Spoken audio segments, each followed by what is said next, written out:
Mungkin mau ditambahin sedikit ya soal persepsi, gangguan-gangguannya.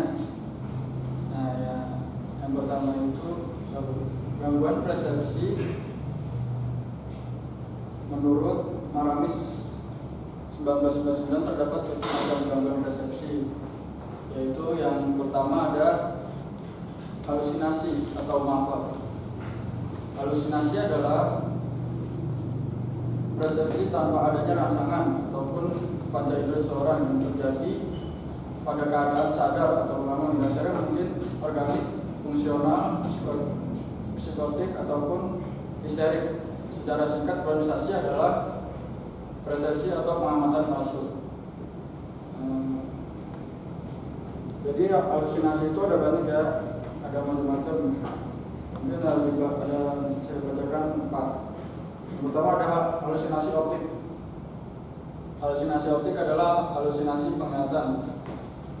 Apa yang orang lihat seolah-olah tidak berbentuk, berwarna dan tidak berwarna. Nah, yang kedua ada halusinasi auditif atau akustik. Halusinasi yang seolah-olah mendengar suara manusia, hewan, barang, atau musik dan kejadiannya alami. Yang ketiga ada halusinasi olfaktorik, halusinasi penciuman. Halusinasi yang seolah-olah mencium suatu bau atau halusinasi gustatorik atau halusinasi pengecapan. Halusinasi yang seolah-olah mengecap suatu zat atau rasa tentang sesuatu yang dimakan. Itu ada gangguan ilusi. Ilusi adalah interpretasi yang salah atau menyimpang tentang penyerapan persepsi yang sebenarnya sungguh terjadi karena adanya rangsangan pada panca indera. Secara singkat, ilusi adalah persepsi atau pengamatan yang menyimpang. Contohnya seperti yang tadi, kita melihat pohon pisang, tapi yang kita pikirkan itu kayak lihat setan. Kayak setan kalau pohon pisang. Lalu ada gangguan depersonalisasi. Depersonalisasi itu adalah perasaan aneh tentang dirinya sendiri yang tidak seperti biasanya lagi. Seperti sudah di luar badannya, merasa bahwa kaki kanannya sudah bukan miliknya lagi. Lalu ada gangguan derealisasi. Derealisasi adalah perasaan aneh tentang lingkungan di sekitar kita tidak menurut kenyataan sebenarnya. Contohnya, sesuatu yang kita rasakan seperti mimpi dan tidak nyata. Selanjutnya gangguan psikofisiologi. Gangguan psikofisiologi adalah gangguan pada tubuh yang diserami oleh susunan syaraf yang berhubungan dengan kehidupan dan disebabkan oleh gangguan emosi. Untuk gangguannya ada sini.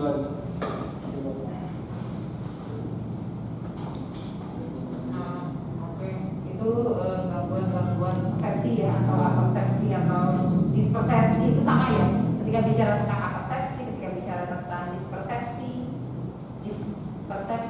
ya, itu sama, gangguan persepsi ya. Tadi sudah disebutkan beberapa macam gangguan persepsi ya, halusinasi, direalisasi ya.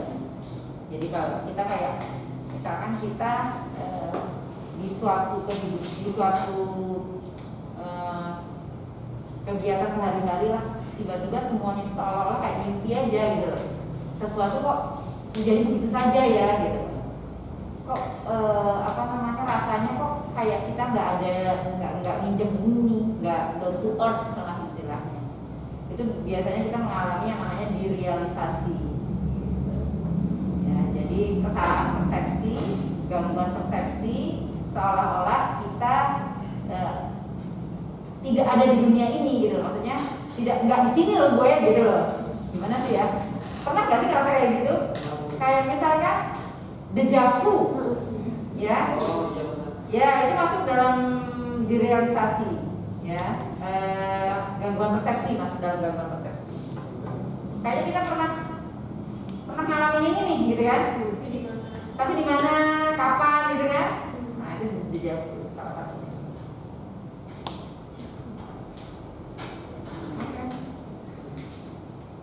Sudah mulai terbuka belum masalah persepsi? Ya. Jadi perolehan informasi oleh panca indera didahului oleh perhatian, kemudian diolah oleh otak. Ya. Jadi kita perhatian ditangkap oleh panca indera. Kalau prosesnya ini, ada stimulus.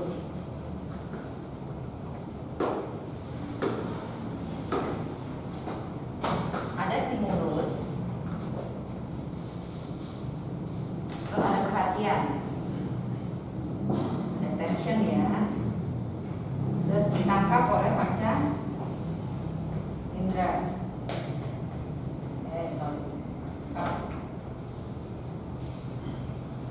Ditangkap oleh indera, diolah oleh otak.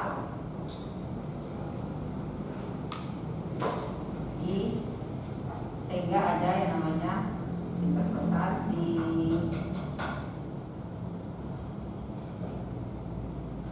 terus apa lagi?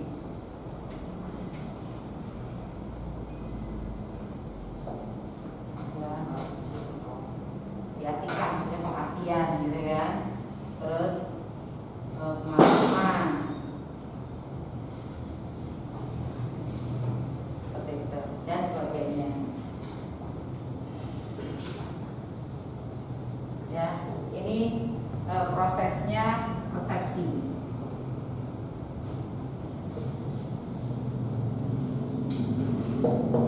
Kalau pemikiran masuk dong? Iya, masuk. Proses pemikiran yang masuk. Pemikiran, pengertian, interpretasi, pemahaman, itu persepsi. Proses terjadinya persepsi seperti itu.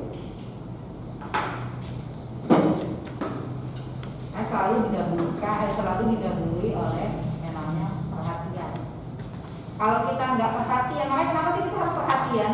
Care gitu loh, care sama lingkungan gitu loh, supaya nggak salah persepsi. Gitu.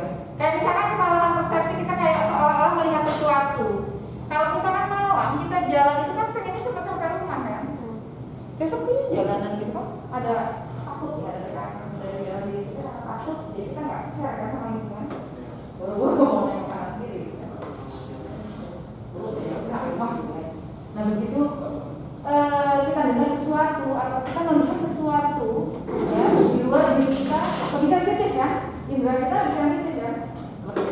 Kalau misalkan kita tidak ada perhatian, aman-aman aja, nggak boleh kita jalan aja gitu. Tapi kalau misalkan kita ada perhatian, sensitif kita nanti ada dengar suara kita sensitif, melihat sesuatu kita jadi sensitif, gitu. Kenapa?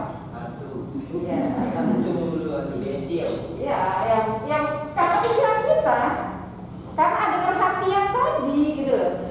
Otak kita jadi ngolahnya itu, oh ada setan, oh ada hantu, kuntilanak, apa dan lain sebagainya gitu loh. Sebenarnya permainan pemikiran kita saja, kita mempersepsikannya itu. Apalagi kalau kita banyak nonton film horor, udah mainlah persepsi kita. Ya, ya itulah pemikiran kita. Itu hubungannya sama kesadaran ya. Kesadaran itu masuk dalam bahasan ini juga, ya. Jadi makin banyak otak kita, memori kita diisi oleh hal-hal horor, pornografi, ya. Apa terus namanya kejahatan atau kriminalitas. Itu kita makin sensitif dengan itu. Indra kita gampang menangkap itu. Karena masuk ke dalam memori dan itu diolah di otak menjadi sebuah persepsi. Ya. Jadi ketika misalkan kita malam-malam jalan sendiri, ada orang yang tidak kita kenal ngikutin kita. Takut, begal. Ya kan? Pikiran kita sudah kan negatif. Saking banyaknya kita nonton kriminalitas waspada boleh, tapi kan kadang-kadang kita terlalu takut gitu. Padahal tetangganya sendiri ngikutin. Iya. Biasanya masih salah rumahnya. Kayak gitulah. Itu namanya persepsi. Iya. Makanya kenapa kita jangan terbiasa nonton kriminalitas ya. Kalau saya menyarankan ya, yang suka nonton kriminalitas jangan, pornografi jangan, horor ya seininya saja, secukupnya saja, istilahnya nggak usah terlalu maniak banget gitu. Karena nanti pikiran-pikiran kita, persepsi kita akan terbentuk, ya. Makanya biasa saja, gitu. Kalau dapat sekali ya, alhamdulillah udah selesai. Kejahatan kayak misalkan nggak usah dulu deh di mana televisi itu kan ada ya program apa tuh yang ada di Indonesia tuh yang kriminalitas patroli mah itu kartun ya kamu suka nonton patrol ya sama kayak saya patroli Moana patroli di Indonesia itu kan ada kejahatan berita kejahatan gitu loh, ini dirampok, nenek ini diperkosa, ini apa gitu loh istilahnya, begal di mana gitu. Nah itu akan berpengaruh terhadap memori kita, persepsi kita bahwa dunia itu, bahwa lingkungan itu jahat, lingkungan itu tidak baik, kita sebaiknya nggak usah kemana-mana. Itu akhirnya kan terpola di pikiran kita, terpersepsi di pikiran kita, gitu loh. Akhirnya nanti akan berpengaruh terhadap perilaku kita, gitu loh. Itu Afrison. Kalau video itu perlu misalkan yang Ya. dari itu. Ya iya sama itu. Itu kan istilahnya itu kan horor ya. Gini loh, kita kan nanti akan terbiasa, kita tidak akan sensitif nanti melihat hal kayak gitu. Ketika kita terlalu banyak melihat kayak gitu, sesuatu yang kenapa ya di berita-berita, televisi nasional kita, ketika ada kecelakaan korbannya selalu disamakan kan, selalu diblur ya. Karena itu nanti akan berpengaruh terhadap psikologis. Kalau kita terlalu banyak nonton seperti itu, nanti kita tidak sensitif terhadap itu. Akhirnya kenapa lahirnya orang-orang membunuh berdarah dingin, ya? Dia membunuh tapi tidak merasa bersalah. Dia melakukan kesalahan, dia melakukan kejahatan tapi dia tidak merasa bersalah. Karena terlalu banyak informasi yang sudah dia terima. Karena terlalu banyak stimulasi dari penglihatannya, matanya yang sudah terlalu sering dia lihat seperti itu. Itu nanti psikologi sekali. Karena nanti ada yang disebut sebagai dia masuk di repress di alam bawah sadarnya dia. Memori itu kan terus, kita terima informasi kan banyak ya. Jadi kita simpan di memori. Memori ada dua, ada memori jangka panjang, ada memori jangka pendek. Memori jangka panjang itu yang bahaya, yang sering kita repress itu memori jangka panjang. Kita simpan di memori jangka panjang kita. Dan itu nanti bisa bertahun-tahun kemudian, berpuluh-puluh tahun kemudian bahkan ya baru kita keluarkan memori. Makanya kenapa anak usia dini ya 0 sampai 8 tahun harus dikasih stimulasi sebanyak-banyaknya walaupun dia kayaknya kok nggak nyangkut-nyangkut nih. Karena itu nanti akan dipakai berpuluh-puluh tahun kemudian. Karena itu akan disimpan di memori jangka panjangnya, long term memory ya. Kan ada short term memory, ada long term memory. Kenapa Ji? Mau kamar mandi? Enggak, ini mau naik kaki. Oh. Iya. Oh, kamu jatuh dari mana? Jatuh Kecelakaan. lagi. Oh, kecelakaan. Itu lagi. Kamu ini sih, nggak bisa diem sih. Naik motor. Ya bu, naik motor bu.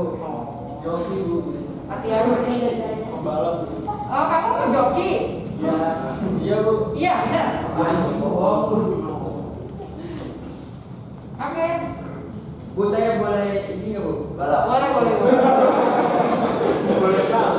Tadi kan kata itu sesuatu yang kita terima informasi itu ada waktunya ya bu. Terlalu banyak informasi yang masuk ke dalam pikiran kita akan Informasi apa dulu ini kalau informasi pengetahuan? Kita bilang kayak berita-berita yang negatif bu. Iya. Nah itu akan merusak otak juga ya bu. Dan Bukan merusak otak ya, istilahnya dia nanti mempengaruhi ya. Ya, Mempengaruhi persepsi kita akhirnya. mempengaruhi kan. Nah jadi karena itu tadi ada larangan untuk jangan terlalu banyak menonton hal seperti itu kan. Berarti berita COVID juga sama mempengaruhi kita. Iya. Iya. Akan berpengaruh terhadap persepsi kita. Makanya orang kenapa takut keluar, orang takut beraktivitas secara normal, takut ketemu orang, karena persepsinya salah. Menanggapi informasi itu dengan salah, gitu loh. Makanya jangan didengar yang negatif-negatif itu. Oke lah, cukup kita tahu saja, gitu loh. Tapi gak usah kita pantengin setiap hari. Informasi yang kita terima, yang kita cari cuma sekitar itu aja. COVID aja. Takut akhirnya persepsi yang ada di dalam pikiran kita, kita akan lebih aman jika di rumah saja. Ya udah di rumah aja kamu, nggak usah kemana-mana, nggak usah kerja, nggak usah kerja. Terus yang mau jamin hidup kamu siapa? Betul. Gitu. Kan lebih fair ya, lebih bagus ketika kita bisa oke lah kita tetap menjalankan kehidupan seperti biasa, tapi kita tetap patuh pada protokol kesehatan. Ya kalau misalnya itu sakit itu datang sama kita, ya sudah kita anggap itu sebagai takdir. Udah aja kita lebih istilahnya kita lebih enak kan hidup ya, lebih apa sih namanya santai, nggak ketakutan. Kebutuhan akan rasa aman kita tetap terpenuhi gitu loh. Ngerti nggak maksudnya? Iya. Gitu. Yang penting kita sudah ikhtiar, kita sudah berusaha untuk menjaga kesehatan kita. Toh ketika penyakit itu datang pada kita ya sudah gitu loh. Takdir, balikin aja ke takdir. Kalau punya Tuhan gitu loh. Itu aja. Ya, aku Jadi sama. ya waktu itu lebih karena negatif atau positif? Dapat apa? Sama yang tadi itu berlebihan. Yang berlebihan, kriminal. Covid-nya. Yang negatif, ya negatif ya. Positif, aduh. Kalau positif, ya berita-berita positif ya banyak lah, pengetahuan. Istilahnya, ketika kita mendapatkan informasi tentang COVID, positifnya ada, kita lebih aware. Ya kan? Kita lebih bisa menjaga, gimana caranya mensiasati supaya kita tidak terpapar protokol kesehatan dan lain sebagainya. Itu kan informasi positif kan? Jaga kebersihan, sering-sering cuci tangan, ya, menjaga jarak, menghindari mobilitas, gitu aja. Itu positif. Kita lebih sehat. Ya kan? Ya waktu itu dulu sering nonton video-video kayak orang korban kecelakaan gitu, kata orang gitu tuh. Terus akibatnya saya malah jadi psikopat. hati udah berkendara, Lebih apa? berhati-hati kalau Ya, nggak apa-apa. Itu makanya lebih sih itu dampak positif kan? Itu dampak positifnya gitu loh. Ada dampak positifnya ada, pasti gitu loh. Tapi kalau misalnya terlalu seringnya itu sampai canggih kan ada ya, dampak positif yang negatif kan ada ya. Itu akhirnya kan juga masuk ke alam bawah sadar kita. Makin baik. Itu lah gitu. Ya. Tapi sekarang kalau udah dalam informasi ya. Dan sudah juga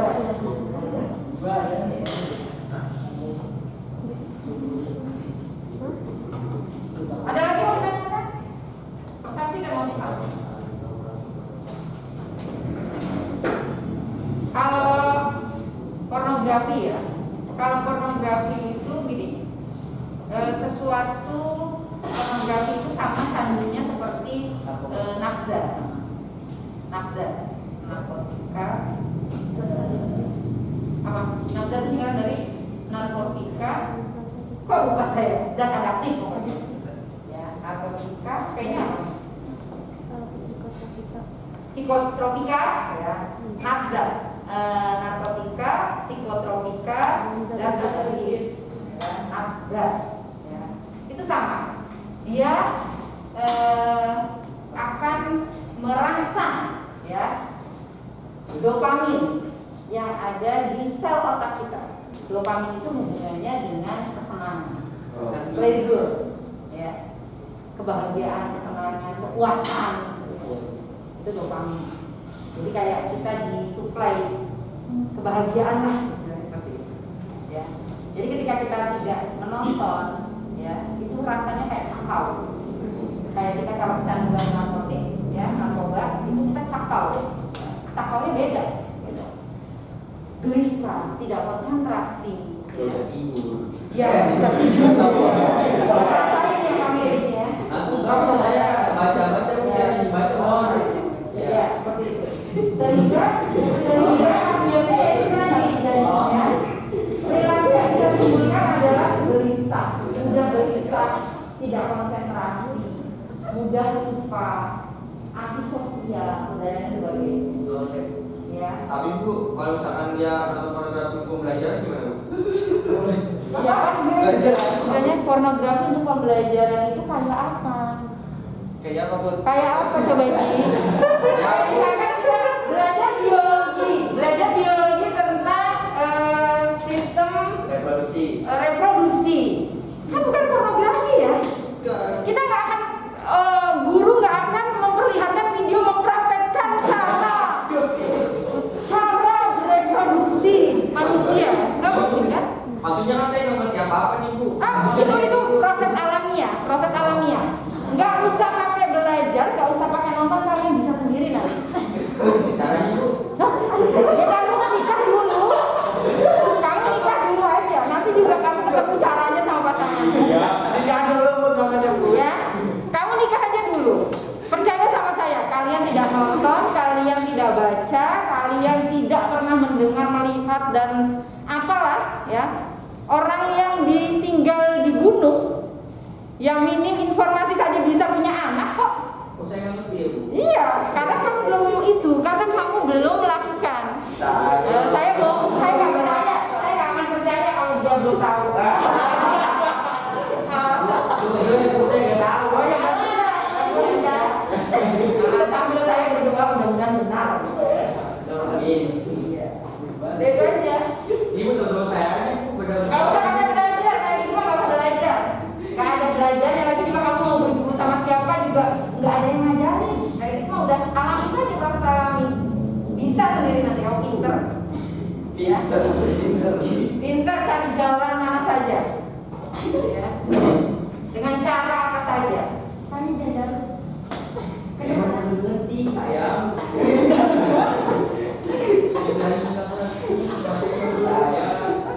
Pindah sama online gitu. Ya Udah biarin ngaji dengan ketidakmengertiannya biarin. Nanti kita lihat beberapa tahun kemudian juga dia punya anak. Astagfirullahaladzim. Loh, benar kan? Kalau dia nggak mau nikah ya. Bud, kamu nikah Bud? Gak mau kan? Nanti kalian kan? Gue nanti jadi. Sudah? Udah. Persepsi motivasi sudah saya nggak paham loh ya, kalau ada aturannya. Ada yang mau didiskusikan lagi nggak? Terkait dengan persepsi dan motivasi?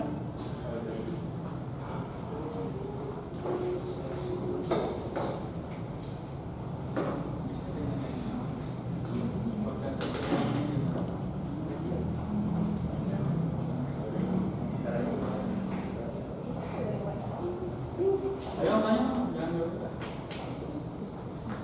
Proses anestesi dalam persiapan pembedahan itu kan kita memasukkan obat melalui suntikan sehingga tubuh kita menjadi kebal, tidak terasa apa-apa. Itu masuk dalam gangguan persepsi. Tapi karena ada reaksi somatis istilahnya, karena dipengaruhi oleh obat gitu loh, seperti itu. Ya, karena ada obat yang masuk, zat medis yang masuk ke dalam tubuh kita, seperti itu. Makanya kalau misalkan kita dianestesi, itu biasanya kan kebas ya, kebas itu apa?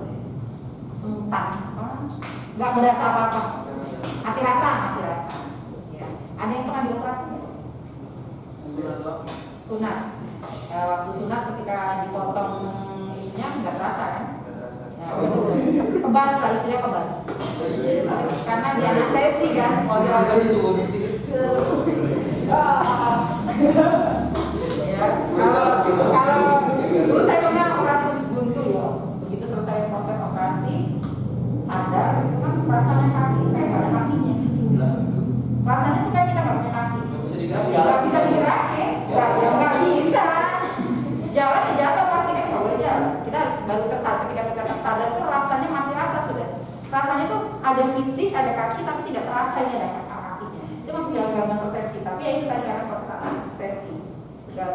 psikosomatis. Ya. Gitu. Apersepsi juga.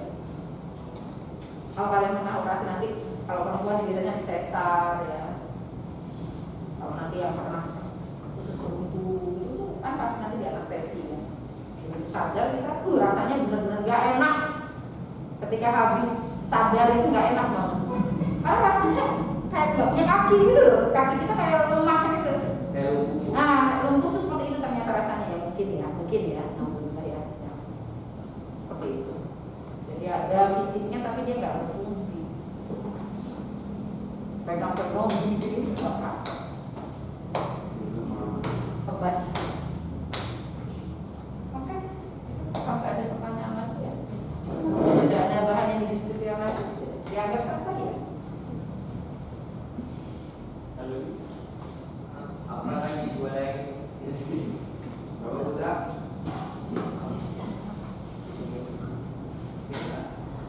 Apa? Enggak, Bu. Kenapa Ji? Enggak. Apa? Saya bingung saya tanya dulu. Kamu kena gangguan persepsi. Iya, Bu. Gangguan mental. Ada. Orang gila itu persepsinya salah atau gimana? Hah? Orang gila. Oh iya itu benar. Salah persepsi. Kita apa dianya? Yang gila siapa? Kalau itu salah bisa. Kamu kan gila. Gila sama dia. Biasa. Dia persepsinya hilang orang gila. Otaknya rusak. Iya. Tahu aja lagi. Orang buta mimpinya apa? Hah? Orang buta mimpinya bisa lihat ya? Mimpinya? Itu kan. Mimpinya cuma bisa dengar kan? Orang gila itu normal nggak? Udah, orang gila dong. Teman lu punya akal lu. Orang gila itu normal nggak? Enggak lah. Fisiknya doang normal. Iya, sih Gimana namanya lah? pakai akal. Dia kan punya apa namanya? Dia apa ya? Ada kerusakan mental di dirinya ya. Sehingga dia tidak bisa seperti orang normal lainnya, tidak bisa sempurna menangkap dengan panca inderanya sesuai dengan persepsinya dia yang ada di dalam alam pikirannya dia saja gitu loh. Nah, penyebab gila itu kan macam-macam. Karena traumatik bisa gitu loh. Nah, kalau karena traumatik misalkan dia diperkosa misalkan gitu ya contohnya ya. Itu nanti kan persepsinya dia kan semuanya tentang pemerkosaan. Gitu loh. Jadi semua yang dia tangkap, panca indera yang dia tangkap mengarahnya ke sana. Gitu aja. Iya, karena traumanya itu. Karena kalau orang gila itu kan ada, nanti kita lihat ya dia sudah sampai sejauh mana. Karena orang gila itu kan macam-macam. Ada yang kalau orang gila yang sudah tidak itu kan namanya schizofren ya, yang sudah tidak ingat sama sekali itu namanya schizofren. Paling parah ya, paling parah itu schizofren. Karena dia nanti akan tega untuk menyakiti orang lain. Ya. Itu kan udah nggak, dia sudah kontak dengan lingkungan sekitarnya itu sudah tidak ada. Jadi dia hanya kepada dirinya sendiri saja. Tapi kan ini bisa sembuh nggak, Bu? Ya kalau ditangani sejak dini mungkin bisa sembuh ya. Ada kemungkinan bukan bisa sembuh total, mungkin ya kita lihat traumanya sejauh apa, sebesar apa traumanya. Gitu. Bisa kita minimalkan gitu ya dengan terapi. Terapinya bisa terapi obat, terapi komunikasi. Jadi ada psikolog, psikiater nanti akan bekerja sama. Ya. Ada yang hanya gangguan saja, ODG, orang dengan gangguan jiwa, ODGJ, benar kan? Orang dengan gangguan jiwa, gitu kan? Nah itu kan nanti ada tingkatannya juga. Ada yang hanya depresi mungkin karena stres yang menumpuk akhirnya menjadi depresi, ya. Nah itu lebih mudah diarahkan, lebih mudah dibantu untuk proses penyembuhan. Seperti itu. Ada yang nanti sudah sampai itu paling tinggi tingkatan depresi 20, sudah hilang kontak dengan lingkungan sekitar.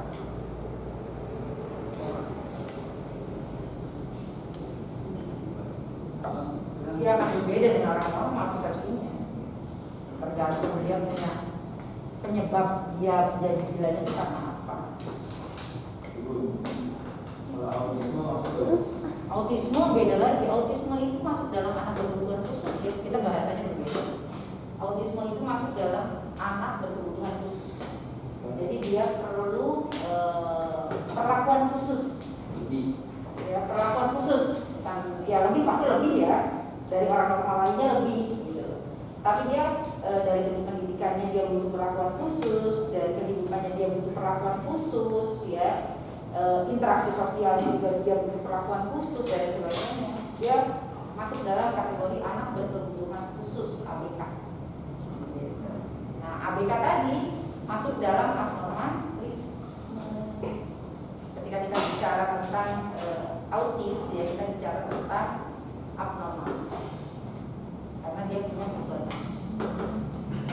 Dia tidak sama dengan anak normal lain. Gila enggak? Sakit jiwa enggak? Hubungannya dia di apa namanya ya? Sampai sekarang tuh faktor penyebab autis itu belum ditemukan ya. Dokter itu belum bisa oh ini loh faktor penyebab utamanya itu ini enggak gitu. Jadi yang kalian baca kalau ada faktor penyebabnya itu hanya sebagian saja. Hanya pencetus-pencetus yang kebanyakan saja gitu loh. Belum intinya. Inti faktor penyebabnya apa sih? Karena memang ada kerusakan di otaknya. Itu intinya. Tapi rusaknya otak itu karena apa? Ya itu yang belum ditemukan sampai sekarang. Nah, beda.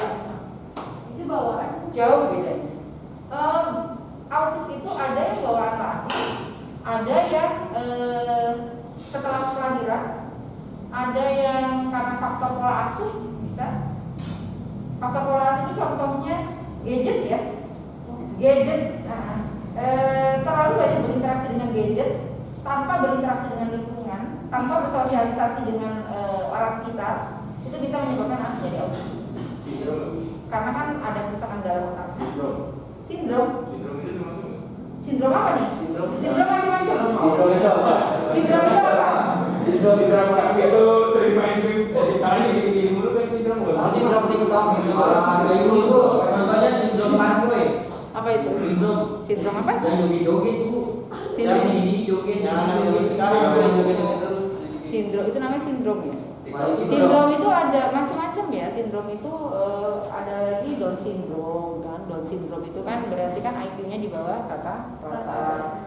Terus kalau yang mungkin ya itu karena terlalu banyak main game akhirnya berbesar gitu ya. Apa namanya sering begini ya, apa tangannya sering begini padahal dia lagi tidak megang gitu. Ya, itu bisa saja terjadi karena apa? Ya itu tadi saraf. Itu hubungannya dengan syaraf. Karena kan kita bergerak atas perintah otak kan. Nah, karena otak kita selalu dikasih makan itu ya, game, akhirnya kan syaraf-syaraf gerak kita itu berhubungan dengan otak. Gitu loh. Jadi akhirnya ya itu sering berperilaku nggak normal gitu. Ya. Makanya sewajarnya saja ketika kita menyukai sesuatu itu sewajarnya saja. Gak usah terlalu maniak kan istilahnya. Ya, main game ya sewajarnya aja. Jangan hari-hari main game saja. Sampai 24 jam main game aja. Apa sih Bu? Oke, ada lagi?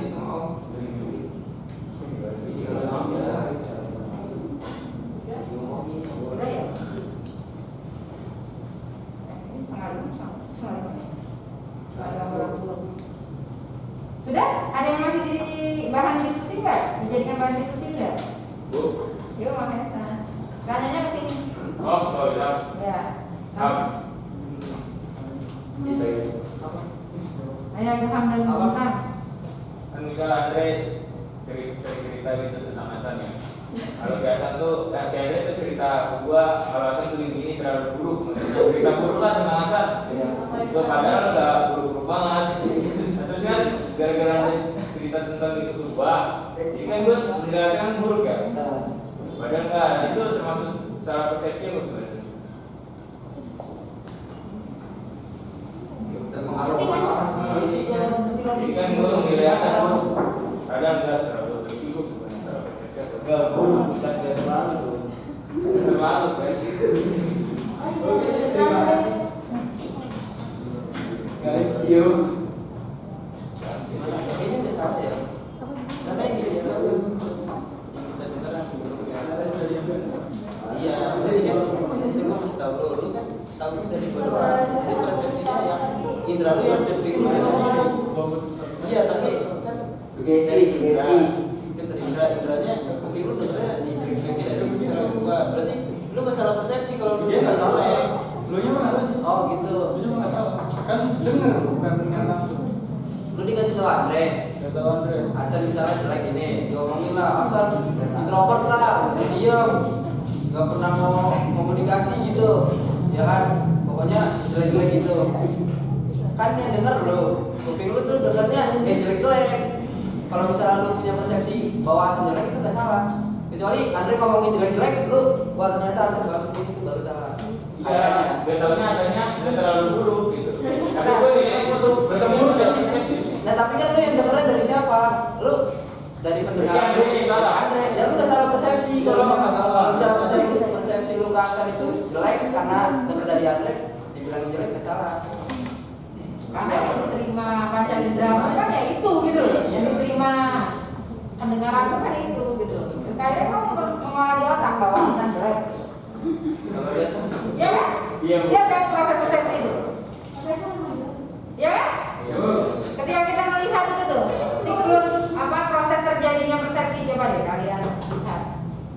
Ada perhatian ditangkap panca indera diolah oleh otak.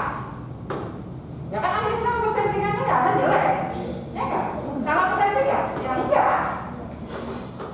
Gitu. Kesalahan persepsi itu kan begitu loh. Kalau misalkan melihat Hasan kayak melihat hantu itu kesalahan persepsi. Iya, Bu. Ya itu Hasan, tapi kamu anggap hantu. Nah itu salah persepsi. oh iya. Bisa nggak sih bedain? Iya. Ini persepsi yang benar sama kesalahan persepsi. Ini harusnya ada ya, ada beberapa apa namanya rangsangan simulasi yang harus saya berikan ke kamu kalian ya. Cuma saya lupa ya di laptop yang satunya. Ini nggak saya bawa. Di minggu depan kan sekilas saya bahas lah ya sedikit tentang persepsi.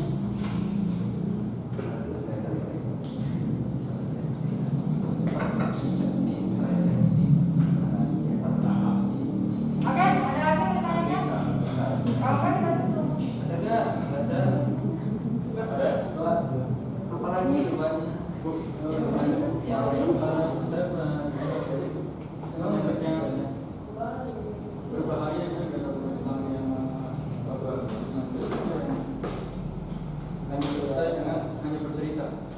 Ini kan apa penyakitnya bu? Kenapa? Penyakitnya itu apa? Penyebabnya itu apa sih? Kok bisa tahu begitu? Tapi sembuhnya kok cuma dengan cerita ini?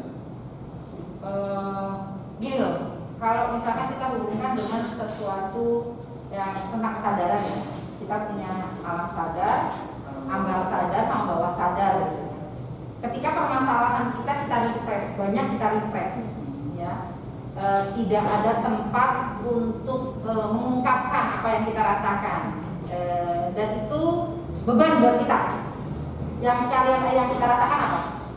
Direpress terus tanpa kita pernah muntahkan. Apa yang kita rasakan? Tekan, depresi kan istilahnya, ya. Ketika misalkan depresi tidak ada apa namanya istilahnya apa ya? Intervensi, tidak ada intervensi apa-apa dari lingkungan dan tidak ada intervensi apa-apa juga dari diri kita gitu loh. Ya sudahlah kita anggap itu menghindari konflik lah gitu, untuk menghindari konflik. Akhirnya yang terjadi dalam diri kita adalah pergolakan gitu loh. Ya bergejolak. Suatu saat pasti meledak kan. Nah, ledakan-ledakan yang ada dalam alam bawah sadar kita yang kita repress dari alam bawah sadar kita itu yang berbahaya. Nah, obatnya cuma apa? Muntah. Gitu loh. Muntah. Jadi berusaha untuk bercerita tanpa minta solusi. Karena kebanyakan saya hanya butuh didengarkan, tidak dikasih solusi. Gitu loh.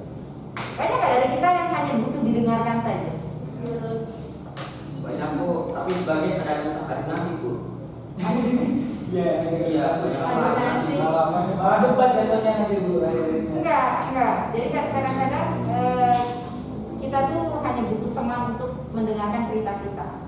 Banyak orang yang senang bercerita tapi sedikit yang mau mendengar. Betul Bu. Itu masalahnya. Ya, sangat sedikit orang yang mau mendengar. Tapi banyak sekali orang yang maunya didengar. Nah, itu masalah hidupnya seperti itu. Berawal dari itu. Ya. Jadi ketika bercerita selesai, karena memang itu hasil dari masalah yang di repress. Masalah itu macam-macam ya, pengalaman hidup yang macam-macam, terus konflik-konflik yang macam-macam dan lain sebagainya. Seperti itu ya.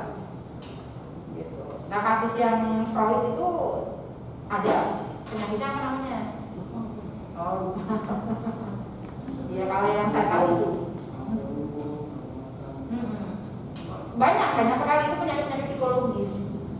Yaitu dia berangkat dari bahwa diri kita itu alam di dalam diri kita itu ada alam sadar, ambang sadar sama bawah sadar itu. Ya, kalau kita sudah merepressnya itu di bawah sadar itu akan lama sekali, tersimpannya akan lama. Tapi suatu saat pasti bisa meledak, naik ke ambang sadar sampai ke alam sadar kita. Gitu. Nah reaksinya kalau sudah timbul di alam sadar kita macam-macam. Salah satunya adalah depresi. Ya, Berarti depresi. Depresi itu nanti bisa berpengaruh terhadap fisik kita. Ya, makanya sakit fisik itu berawal dari sakit psikologis. Kalau kita fisiknya kita sakit ya, misalnya kita flu, batuk, pilek gitu. Tapi psikis kita, psikologis kita menganggap sakit biasa, sehat. Cepat nggak sehat? Dapat. Tapi kalau misalkan fisik kita sakit, batuk, pilek nih, kita menganggap ini sebagai penyakit yang berat. Ya Allah, kenapa sih gue dikasih penyakit kayak gini? bisa. Lebay banget gitu kan. Pikiran kita akan kemana? Akhirnya sakitnya tambah parah, tambah berat. Seperti itu. Ya, makanya kalau kita dikasih ujian sakit, yang harus disehatkan psikologisnya kita. Ya, mental kita nih yang diberesin dulu, sehatkan dulu mentalnya. Gitu. Nanti fisik pasti ngikutin. Makanya ada mensana incorpore sano ya. Di dalam tubuh yang sehat terdapat salah ya. Di dalam tubuh yang sehat terdapat jiwa yang kuat apa terbalik? Di dalam jiwa yang sehat terdapat enggak. Di dalam tubuh yang sehat terdapat jiwa yang kuat, ya kan? Berarti kan kalau kita mau sehat, jiwanya harus kuat. Mensana incorpore sano pernah dengar nggak sih? Ya kan? Di dalam tubuh yang sehat terdapat jiwa yang kuat. Benar. Kalau jiwa kita kuat, berarti tubuh kita bisa sehat. Kenapa, Alison? Kalau seandainya saya sakit terus saya berserah diri, cuman saya jiwa saya mana nggak? Berserah diri, kamu sambil berusaha. Ya kalau kamu nggak obati, dia berserah diri doang. Iya. Jadi berserah dirinya itu diiringi dengan ikhtiar atau usaha. Jadi kamu harus mencari sembuhannya dengan berobat, gitu. Ya. Ya, insya Allah kuat. Mental itu dikuatkan. Jadi ketika kita diuji dengan sakit, anggap sakit itu tidak sakit berat. Biasa. Sakit itu sakit normal dan pasti ada obatnya. Mindset kita dulu. Nah nanti pasti ada, karena kesembuhan utama itu dari jiwa, dari jiwa kita. Kalau jiwa kita sehat, insya Allah fisik kita juga kuat. Itu. Ya. Maka kadang-kadang yang namanya manusia ya. Kadang-kadang ketika oh ya saya bisa, ketika kita ditimpa kesakitan, biasanya itu yang melemah biasanya psikologisnya dulu, psikisnya dulu yang melemah. Oke, sudah. Ya mudah-mudahan kita sehat ya dari Tuhan kita. Amin. Makanya biasakan merangsang menstimulasi diri kita dengan sesuatu hal yang baik-baik. supaya kita menjadi orang yang baik-baik. Jangan berpikiran macam-macam lah istilahnya gitu. Fokus, kalian fokus. Misalkan sekarang kalian punya harapan apa, kalian punya mimpi apa. Nah, kejar harapan dan mimpi kalian itu saja. Gak usah macam-macam. Karena macam-macam nanti akan mampir kemana, hasilnya juga akan kemana-mana. Tapi kalau kita fokus, lebih cepat kita mencapainya. Ya, itu aja.